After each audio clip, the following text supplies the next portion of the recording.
ভাই, বর্তমান যে দেশের অবস্থা এর মধ্যে তো জীবন চালান খুব কঠিন হয়ে গেল ভাই। এই সারাদিনে 200-300-400 টাকা কাম করি ভাই, এটা আট বাজার করবো কি আর নেশা পান করে চল মইবানিকে বইরে এখন তো ভাই খুব অশান্তির মধ্যে যে বিরাজ করতেছি। বড় ভাই, আপনার কাছে আসলাম, কোনো সাজেশন দেন, এলা বাঁচার কোনো আশা দেন বড় ভাই। আমরা তো আর বাঁচতেছি না বড় ভাই। কথা তো তুই ঠিকই কছু রে, বর্তমান সমাজে চলা খুব কঠিন হয়ে গেছে। তাহলে এখন তুই কি করবার চাইতেছু কত দেখি। ভাই কসেন আমি কি করবো আর আমার কি মানে করার আছে, আমি যে টিয়া কামাই করি এই টিয়া কাম করে আমি এই 4 জন মানুষ খানালাম আমার সংসারে, আমি সংসার চালাইতেছি না ভাই, বুঝলেন? আমার খুব খুব খুবই কষ্ট হয়ে গেছে ভাই। তা ভাবতেছি ভাই আত্মহত্যা করবো, কিন্তু আত্মহত্যা তো মহাপাপ ভাই, আত্মহত্যাও করে পারতেছি না, কিন্তু এই কথা আমি কাউকে বুঝাইবারও পারতেছি না, বুঝলো ভাই? এখন আমি কোনটা জায়গায় যাবো, কনে যাবো, আমি কিছুই দিশা পাইতেছি না। এই জন্য তোর কাছে আসি ভাই, যে তুই যদি কোনো সাজেশন দিয়ে পারস তাহলে দে ভাই, আল্লাহ নি। ভাই তুই আর দেশে মানুষ খুঁজে পালু নাই, আমাকে পালু, আমি তো কি সাজেশন দিমু আর আমি যে সাজেশন দিমু তুই কি আমার কথা শুনবুনি? তুই যদি আমার কথা শুনস তাহলে তোকে আমি একটু বুদ্ধি দেওয়ার পারি, বুঝলু? ভাই ভাই আপনি কন, আপনি আমাকে যে কথা কইবেন আমি সেই কথাই শুনমু ভাই, বুঝলেন? আপনার কথা না শুনে তো আমার কোনো উপায়ও নাই ভাই। আপনি আমাকে যে কোনো একটু বুদ্ধি দেন যাতে আমি এই বউ ফল নিয়ে ঠিক মতো সংসার করে খাইবে নিয়ে পারি, এরকম একটু বুদ্ধি আমাকে দেন ভাই। তাহলে হন ভাই, আমি যা কই তা যদি তুই মন দিয়ে হনস তাহলে তোর ভালোই হবো, বুঝলু? তারপরেও তুই এখন ভাইবে চিন্তা দেখ কি করবু। শোন, তুই যদি কামলা বেচস ভাই, কামলা বেচার কোনো গতি নাই এই সমাজে, কামলা বেচে তুই সংসার চালাইতে পারবো না, ঠিক আছে? তাহলে তুই কি করবু, একটা ব্যবসা কর, যে কোনো একটা ব্যবসা কর, ব্যবসা করলে পরে তুই মনে কর যে সংসার ঠিক মতো চালাইতে পারবো এবং ব্যবসায় স্বাবলম্বী হতে পারবো। আর ব্যবসা করতে গেলে সর্বপ্রথম তোর নীতি ঠিক করতে হবে। আর আমি শুনলাম আজকাল বলে তুই গাঁজাও খাস, যদি গাঁজা খাস তাহলে কিন্তু তোর ব্যবসা হবো না, বুঝলো? গাঁজা খাওয়া বাদ দিয়ে দিব, তাহলে তোর ব্যবসা খুব সুন্দর হবো, বুঝলো? সুন্দরভাবে সুখী সুন্দরভাবে একটা ব্যবসা করতে পারবো। এই সমাজে ছোটো মোটো অনেক ব্যবসা আছে, তুই ইচ্ছা করলে যে কোনো একটা ব্যবসা করতে পারবো, বুঝলো? ব্যবসার কথা আমি তোকে বুঝাই দেওয়ানি বা শিখাও দেওয়ানি, তুই আগে বোঝে বুঝে।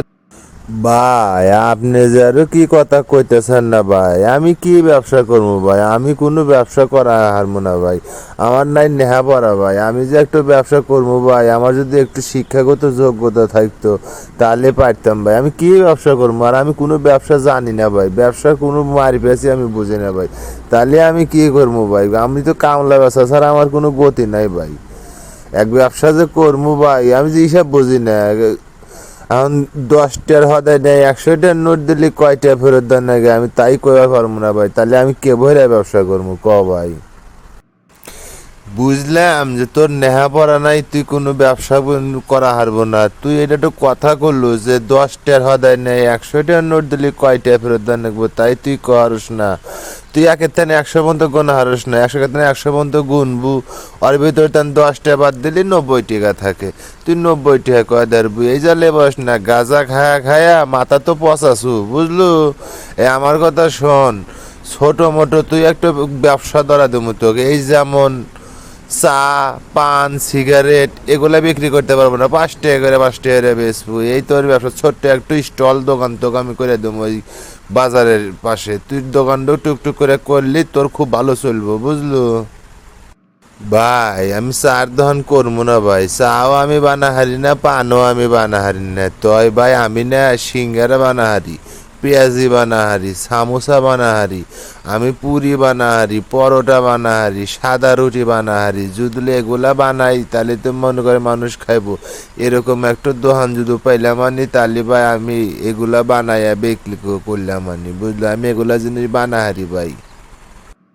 কি কস তুই এগুলা বানাহারস? তাহলে তুই যদি না বানাহারস তাহলে তো ভালোই হইলো রে। ওই যে মোড়ের পারে দোকান আছে, ওখানে একটু বড় একটা দোকান আছে, ওই দোকানটা আমি কথাবার্তা বললে তোকে আমি নিয়ে দিতেছি, তুই বাদ যায় রে তোর আব্বার মার সাথে পরামর্শ করে এসে আমাকে জানা, তোকে আমি কালকে থেকে ওই দহন চালু করে দেবো, বুঝলো? মন দিয়ে দহন কর, দেখ তুই ঠিক মতো দহন যদি করে পারস আর ভালো করে যদি ব্যবসা করে পারস, তাহলে মনে কর দোকানদারি তুই করে খাওয়ারবো, বুঝলো?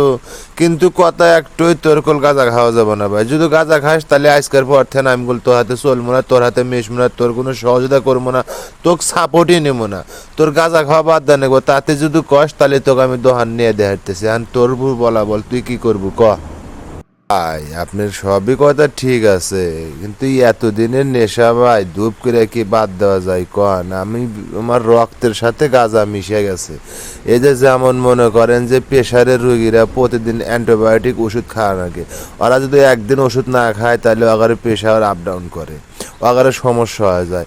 ওই রকম গাঁজা আমার শরীরে অ্যান্টিবায়োটিক ওষুধের মতো কাম করে ভাই। আমি যদি ওটা ঠিক মতো না খাই তাহলে আমার শরীর প্রেশার আপ ডাউন করবো ভাই। এই জন্য ভাই আপনার কথা ঠিক আছে, গাঁজা আমি খাওয়া বাদ দিয়ে দেবো ভাই, কিন্তু একবারে আমি বাদ দিয়ে হারবো না ভাই। গাঁজা আমি খুব ধীরে ধীরে ধীরে ধীরে বাদ দেবো ভাই, প্রতিদিন কম খাওয়ার চেষ্টা করবো। চেষ্টা করলেই মনে করেন পারবো, কিন্তু ধূপ করে বাদ দিলে ভাই আমার বিশাল সমস্যা হয়ে যাবো ভাই। ঠিক আছে, আমি আপনার কাছে কথা দিলাম গাঁজা আমি খামো না ভাই, খুব কম খামো, আস্তে আস্তে আমি বাদ দিয়ে দেবো ভাই। এটা আমি আপনার কাছে অনুরোধ ভাই, কিন্তু ধূপ করে আমি বাদ দিবার পারবো না ভাই, আমার ক্ষমা করে দিন ভাই। আচ্ছা ঠিক আছে, একবারে যদি বাদ দিবার না পারো আস্তে আস্তে আস্তে আস্তে বাদ দিয়ে দাও, কিন্তু এটা খায়ও না ভাই। ঠিক আছে, এই জিনিসটা মানব শরীরে একদম ধ্বংস করে আল্লাহ দেয়। ঠিক আছে, সংসারের কোনো রীতিনীতি ভিতরে থাকে না ভাই, সব বের হয়ে যায় এই জিনিসটা খাইলে পারে। তাই ভাই এই গাঁজাটা খাওয়া বাদ দিয়ে দাও, আর আশেপাশে তোমার বন্ধু বান্ধব যারা আছে যারা গাঁজা খায় সেই সকল বন্ধু বান্ধব সাথে তুমি চলো না ভাই, তাদের সবসময় এড়িয়ে চলো। আর ব্যবসা মন দিয়ে ব্যবসা চলো। কালকেই আমি তোমার দোকান নিয়ে কথা বলবো নি, কালকের পরে থেকে নি তুমি দোকান খুলতে পারবো। দোকানটা বন্ধ আছে, তোমাকে দিয়ে দোকানটা স্টার্ট করাবো, মন দিয়ে দোকানদারি করে। আর কামলা বেচার দান্দা আজকের থেকে বাদ। ঠিক আছে, বাদ যাইরা পরামর্শ করে কালকে সকালে এসে আমাকে জানাও।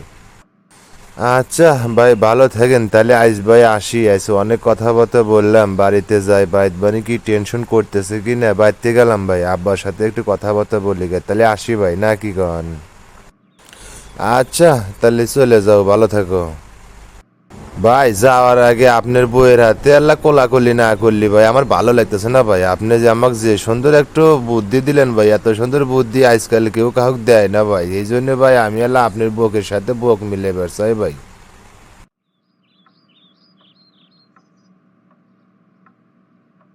ভাই আপনার সাথে কোলাকুলি করে আমার খুব ভালো লাগলো ভাই, আজ আমি চলে গেলাম। ঠিক আছে, ভালো থাকেন, আসি, আসসালামু আলাইকুম।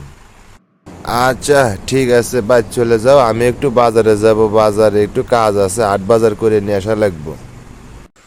হ্যালো বন্ধুরা, আমাদের ভিডিও যদি আপনাদের ভালো লাগে তাহলে অবশ্যই আমাদের ভিডিওটা দেখবেন এবং পাশাপাশি আমাদের চ্যানেলটা সাবস্ক্রাইব করবেন এবং ঘন্টি বাজিয়ে দেবেন, যাতে আমরা এরকম নতুন নতুন ভিডিও আপলোড করলে সবার আগে আপনি পান। তাই আমাদের ভিডিওটা বেশি বেশি শেয়ার করবেন, আপনি দেখবেন এবং আপনার বন্ধুবান্ধব যারা আছে তাদের সাথে শেয়ার করবেন, তারাও জানি আমার ভিডিওটা দেখতে পারে, এবং লাইক করবেন, কমেন্ট করবেন, শেয়ার করবেন। আর ভালো যদি না লাগে তাহলে তাও বলবেন। সবাই ভালো থাকবেন, সুস্থ থাকবেন, সুন্দর কামনা করি। আসসালামু আলাইকুম।